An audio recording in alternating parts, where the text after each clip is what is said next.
Խաղամոլության կոգնիտիվ վարքաբանական թերապիային դիմելուց առաջ մարդիկ կլինեն հարազատները, հենց կախվածություն ունեցող անձի թե հենց ինքը, միշտ հարցեր են տալի, որոնք ժամանակը ցույց է տվել, որ կրկնվում են։ Կրկնվում են, որտեվ հիմնականում շատ հասկանալի է, որ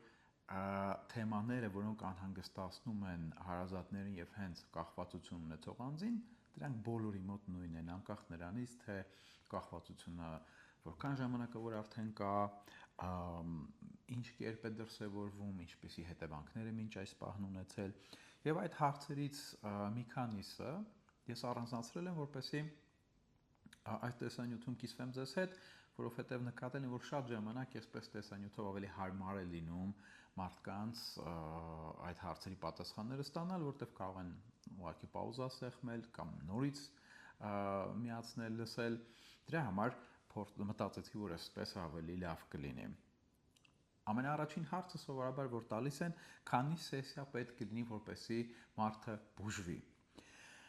Ես միշտ նման դեպքերում ասում եմ, որ կոգնիտիվ վարքաբանական թերապիան խաղամոլության համար ինքը բուժում ապահովող գործիք չի կամ միջոց չի, այլ բուժման ճանապարհին, այսինքն շակերտների մեջ էլի բուժման ճանապարհին պատրաստվելու կամ դրան պատրաստվելու եւ դա ինքնուրույն անցնելու համար նախատեսված գործիք, հա։ Դե իսկ կոգնիտիվ վարքաբանական թերապիայի ծրագիրը խաղամոլության համար նախատեսված է 12 սեսիայի համար։ Նույն աշխատանքային տետր գծիկ գիրքը, որը կիրառում ենք, դա նույնպես նախատեսված է 12 սեսիայի համար, եւ եթե ինքնուրույն աշխատանքի մասին է խոսքը, ապա 6 շաբաթյա ինքնուրույն աշխատանքի համար է նախատեսված։ Սակայն բնականաբար տևողությունը աշխատանքի կարա լինի մի փոքր ավելի կարճ կամ մի փոքր ավելի երկար, կախված արդեն անհատականությունից, այցելուի անհատական առանձնահատկություններից կներեք եւ դեպքի առանձնահատկություններից, кейսի առանձնահատկություններից։ Հաջորդ հարցը, որ տալիս են սովորաբար, դա հնարավոր է, որ նորից խաղա։ Բնականաբար, որովհետեւ այստեղ կա նաեւ անձի ցանկության հարցը։ Մի կողմից ցավոք ոչ մի գործիք, ոչ մի թերապևտիկ մեթոդ չի կարող երաշխավորել 100%-անոց ապահովագրում հետագայում նորից խաղալու, առավել եւս, որ կարող է այնպես լինի, որ մարդը կախվածությունը հաղթարի, բայց ինչ որ բան ինքը նորից ցանկանա սեփական կամքով խաղալ, փորձել, այնպես որ տեսականորեն բոլորը կարող են նորից խաղալ։ Հաջորդ հարցը կարող է ինքն իրեն օգնել, մարդ ինքն իրեն։ Իհարկե կարող է օգնել, դրա համար օրինակ կան տարաբնույթ ուղեցույցներ եւ հենց քիչ առաջ նշած իմ ուղեցույցն էլ խաղամոլության ախտարման համար, հենց դրա համար է նախատեսված, որ այն մարդիկ, ովքեր ուզում են ինքնուրույն փորձել, կամ հնարավորություն չունեն դեռևս մասնագետի դիմել, փորձեն այդ գրքով, աշխատանքային տետրով ինքնուրույն անել։ Միայն այստեղ կարևոր է հասկանալ, որ ցանկացած տեսակի ինքնուրույն աշխատանք, ինչպիսի լավ ուղեցույցով էլ որ արվի, չի փոխարինում եւ չի կարող փոխարինել հոգեթերապևտի հետ աշխատանքը։ Հարազատները հարցնում են հաճախ, իսկ մենք ինչ կարող ենք անել։ Սա կարևոր հարց է շատ, եւ փորձը ցույց է տալիս, որ այս հարցը անհրաժեշտ է անպայման քննարկել կամ մինչ թերապիան կամ առաջին սեսիային, որին կարող են հարազատները նույնպես կամ հարազատներից որևէ մեկը այցելուի թույլտվությամբ եւ ցանկությամբ ներկա լինել։ Առաջին հերթին հարազատները կարող են ստեղծել իրենց կախվածություն ունեցող ընտանիքի անդամի հետ կոմունիկացիայի հաղորդակցման բաց, ազատ եւ վստահելի աղբյուր։ Այսինքն վեճերը, մեղադրելը, կռվելը, որոշ դեպքերում լինում է նաեւ ինչ-որ պատիժները, նույնիսկ ֆիզիկական բռնությունը ոչ մի լավ բանի չեն տանում եւ հաստատ չեն լուծում խնդիրը, բայց օգնել, եթե իսկապես հարազատները ցանկանում են օգնել, այլ ոչ թե իրանց զայրույթը պարզապես դրսևորել հարազատի վրա, ապա լավագույն բանը, որ կարող են անել, միշտ ապահովել բաց, ազատ եւ օգնող, աջակցող, վստահելի կոմունիկացիայի կամ հաղորդակցման ալիք կամ կանալ կամ ալիք երևի այդպես ավելի ճիշտ է ասել։ Կարող է արդյոք մարդը վախենալով ընտանիքը կորցնելուց չխաղա այլևս։ Այստեղ սովորաբար հարազատները նաև այս կոնտեքստում հարցնում են ինչ-որ նմանատիպ հարցեր են տալիս հասկանալու համար ինչ ուլտիմատումներ կարող են դնել։ Սա բավականին նուրբ հարց է։ Բնականաբար հոգեթերապևտը հոգեթերապիայի շրջանակներում չի խրախուսում նմանատիպ բան, որովհետև սա ծայրահեղ միջոց կարող է լինել, որը կարող է անկանխատեսելի հետևանքներ ունենալ։ Համենայն դեպս, եթե վերացարկվեն կոնկրետ անձանցից, ապա գիտեք, շատ դեպքերում նման մտավախությունը կամ ուլտիմատումը նույնպես կարող է որևէ արդյունք չունենալ։ Իսկ եթե ինչ-որ արդյունք ունենա, դա կարող է շատ կարճաժամկետ լինել, եթե դրան չի հետևում խնդրի ընդունում, գիտակցում, անհրաժեշտության, դրա հաղթահարման անհրաժեշտության եւ մասնագետի հետ աշխատանք։ Ինչպես համոզել, որ դիմի հոգեբանի։ Սա նույնպես ամենատարածված հարցերից մեկն է եւ նման դեպքերում առաջին պատասխանը իմ լինում է, որ ցավոք գոյություն չունի մեկ ինչ-որ ունիվերսալ մեթոդ կամ ինչ-որ բանաձև, որ այսպես արեք ու ինքը հաստատ կհամոզվի ու կգա հոգեբանի մոտ կամ կգնա հոգեբանի մոտ։ Ցավոք չկա այդպիսի բան։ Եվ նման դեպքերում ես միշտ ասում եմ, որ հարազատները, ովքեր լավ են ճանաչում իրենց ընտանիքի անդամին, ամենալավը իրենք կարող են իմանալ, թե ինչպես կարելի է խոսալ իրենց հարազատի հետ ու համոզել, այսպես ասած։ Համոզել այստեղ ես հասկանում եմ հիմնավորված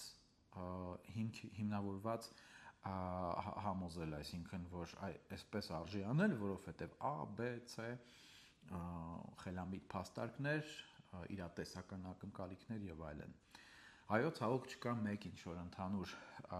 ունիվերսալ բանաձև, բայց հարազատները լավ հասկանալով եւ իմանալով իրենց դիմացինին, իրենց ընտանիքի անդամին, կարող են փորձել խոսել, դրսևորելով սեր, աջակցություն,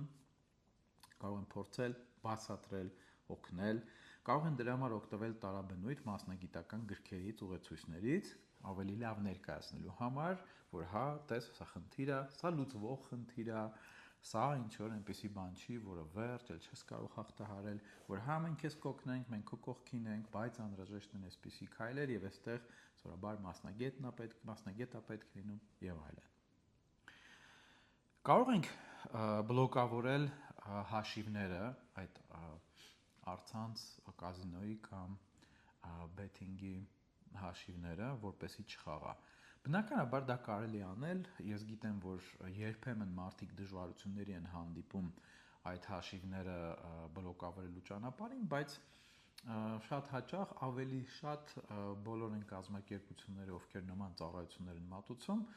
երբ որ ուղիղ դիմել գրասենյակ, մեծ հոժարությամբ ընդառաջ են գնում եւ օգնում են բլոկավորել հաշիվները, չնայած այնտեղ կարծես թե կա տարբերակ, որ համենայն դեպս անձնագրով եւ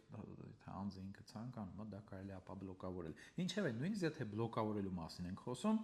սա ժամանակավոր միջոց է եւ խոչընդոտ է, որի վրա սակայն մենք չենք փորձում հիմնել կամ կառուցել հաղթահարման ողջ ռազմավարությունը։ Դա էլ եմ ասում, ժամանակավոր միջոց կարող է որպես լինել, եւ եթե սա միակ միջոցը լինի, ապա սա որևէ մեծ արդյունքի չի բերի։ Գիրքը, որ կարդակ օգնի, շատ հաճախ այս հարցը տալիս են իմ հեղինակած խաղամոլություն ինչպես հաղթարել գրքի աշխատանքային տետրի մասին, չնայած այս նույն հարցը շատ հաճախ տալիս են նաև իմ տագնապամարիչ եւ զարույթի կառավարում գրքերի մասով։ Այ գիրքը, որ կարդամ կօգնի, եւ այստեղ պատասխանը գուցե դա չի ինչ որ ակնկալում են մեծամասն, բայց ես միշտ ասում եմ, որ եթե կարդալուն զուգահեռ նաև կիրառել, որտեղ գրքում կան գործնական եւ խորհուրդներ եւ հստակ թերապևտիկ տեխնիկաներ եւ կոգնիտիվ եւ վարքաբանական, ապա կօգնի։ Բայց ել եմ ուզում հիշեցնել, ոչ մի գիրք, նույնիսկ աշխարհի ամենալավ գրված գիրքը չի փոխարինում հոգեթերապևտի հետ աշխատանքին, բայց դա իր հերթին չի նշանակում, որ այն չի կարող օգնել։ Կան դեպքեր, կան кейսեր, կան իրավիճակներ, որտեղ գիրքը կարա մեծ օգնություն լինի, դրա մասին վկայում են տասնյակ հազարավոր գուցե հետազոտություններ եւ բնականաբար այն փաստը, որ այդ գրքերը կան, գրվում են, վաճառվում են եւ մարդիկ դրանք կիրառում են։ Եվ վերջին հարցը, որը շատ ժամանակ տալիս են ու կրկնվում է, դա այս կուրսը, հոգեթերապևտի կուրսը, որ անցնի, էլ չի խաղա։ Այստեղ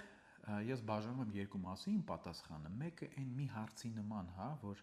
հնարավոր է նորից խաղա։ Ես ասում եմ ամեն բան հնարավոր է, իհարկե, կուրսը անցնելուց հետո էլ մարդ կարա խաղա, որովհետև էլի եմ ասում, ցավոք ոչ մի գործիք մեթոդ ինքը ունի այդպես 100%-անոց օգնություն կարող է եւ չտալ, չօգնել 100%-ով եւ բացի դրանից մարդ կարա ինչ-որ պահից ուղղակի իր ցանկությամբ դա անել։ Պարտադիր չի, որ ինչ-որ trigger-ի ազդեցության տակ ինքը որպես կախվածության ռեալիզացիա խաղա։ Եվ երկրորդ մասը, որ ասում եմ, հոգեթերապևտի կուրսը նախատեսված է այդ ճանապարհը ինքնուրույն անցնելուն պատրաստվելու համար։ Իսկ այդ ճանապարհը բավականին երկար է։ Սովորաբար փորձը ցույց է տվել, որ դա 1-ից 3 տարին է ընդհանրապես չխաղալու պարագայում։ Դրա համար հոգեթերապևտի կուրսը անցնելը շատ կարևոր է, բայց պետք է հասկանալ, որ սա նախապատրաստում է ինքնուրույն հաղթահարմանը։ Այնպես ինչպես ես շատ ժամանակ այս օրինակն եմ բերում, կարող է դա այդքան էլ տեղին չի եւ 100%-ով համարժեք չի իհարկե, բայց ես այս օրինակն եմ բերում, որ մարզիկը, որը պետք է մասնակցի օլիմպիադայի կամ ասենք Եվրոպայի կամ աշխարհի առաջնությանը, ինքը եթե շատ լավ մարզիչի մոտ բոլոր հնարավոր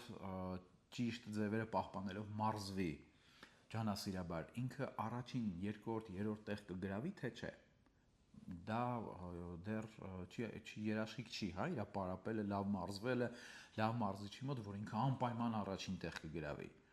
Բայց մենք գիտենք, որ եթե չմարզվի, ինքը հաստատ ոչ մի տեղ չի գրավի, որտեղ դա բավականին բարդ ճանապարհ է